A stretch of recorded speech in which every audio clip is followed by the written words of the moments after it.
Well, I think there's different phases of coaching, and when you're having success, you want to continue to hold them accountable. It's a good time to do it because they feel comfortable, they feel good about themselves and their game, so you can go after them sometimes a little bit harder when you're winning. But there's a fine line you don't want to cross. You can also take your game and add to it. If you're doing some things well, you think you've got that in the bank, you polish it up a little bit, but now you can add some new things to it. And successful teams, good teams are always kind of getting ahead of it. Teams that struggle are always trying to catch up. And where are we right now? We're still trying to figure it out, and we're slowly adding a little bit to our game, but we're also trying to polish up some things. Any concern with the emotional drop-off in intensity? 3 straight games, 2 against playoff teams, the other they were there this last all in Vancouver there.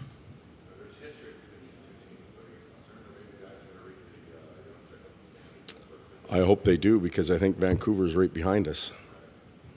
So that would be a great thing if they picked up the standings and they looked and they saw that Vancouver had 8 points or wherever they are in the standings. But I know they're right behind us. They've won a lot of games early in the season.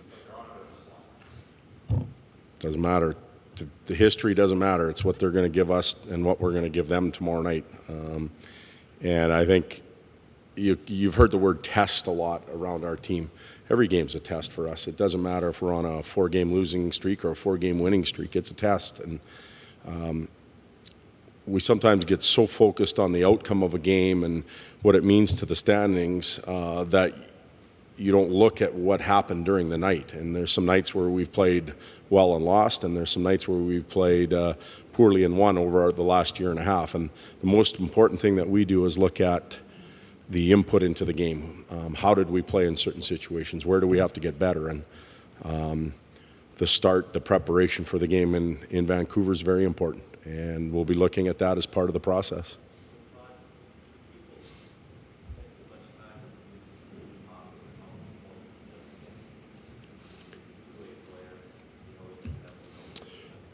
I can tell you at the World Cup, not many of the coaches and even players, maybe for that matter, respected how detailed and gritty Nuge was. He's not leading the league in scoring or anything like that, but he does a lot of good things all over the rink, and perhaps doesn't get as much credit for that part of his game. But he's played in every situation: penalty kill, power play, important face-offs, regular shift, gone against some of the best players in the world, and he's done a pretty good job. Their line was rewarded offensively yesterday.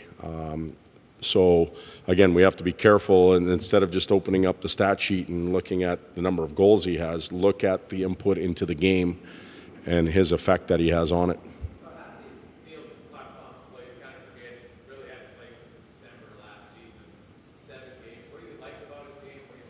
Well, I think he's getting better as time goes on. You could tell early in the year he's a little bit rusty, and Clef plays a little bit like a free spirit, which makes him effective. Like he wanders a bit. He attacks when he sees an opportunity, and we want that in his game.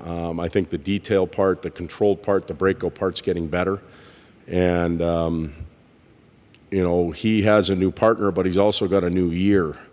Hasn't played a lot of hockey, so he's getting used to a partner and coming back to play at the NHL level isn't an easy task, but the two of them together have done a good job. A lot of people say it's still too early to get too excited. I'm sure you're in that boat, but as the guy behind the bench every game, are you getting a better read on what you think you have in this group, maybe more than what you had last year in the group?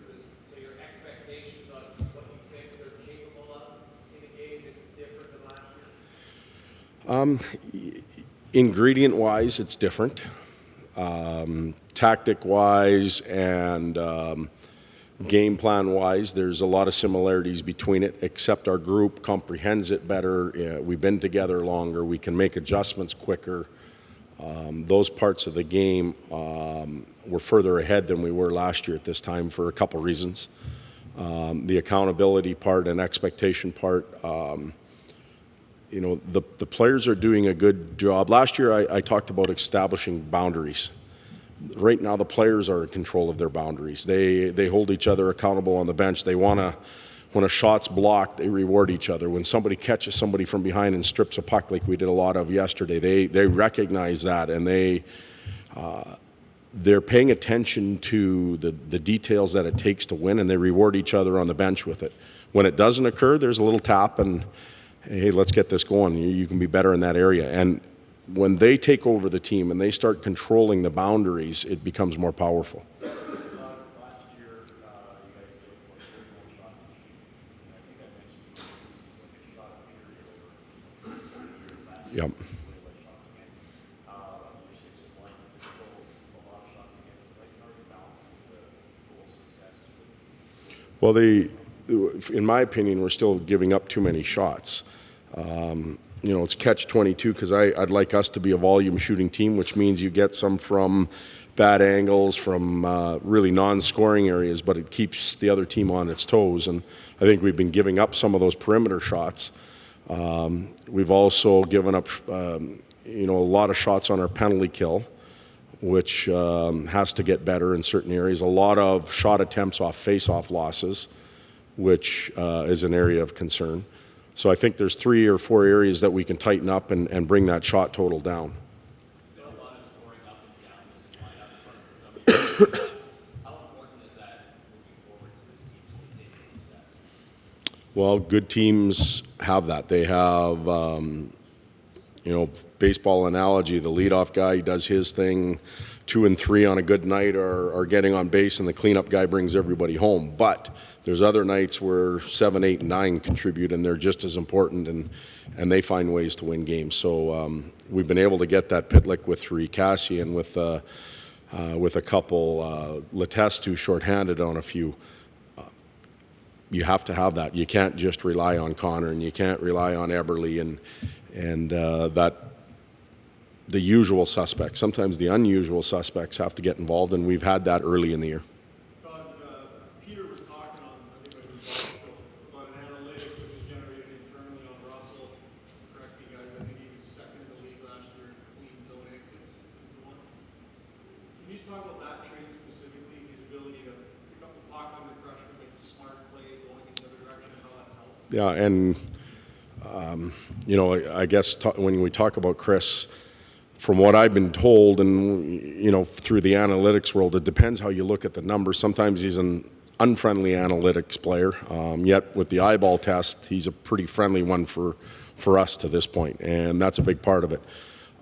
His ability to block and front shots, to get in the way and knock pucks down, usually triggers offense or a clean exit.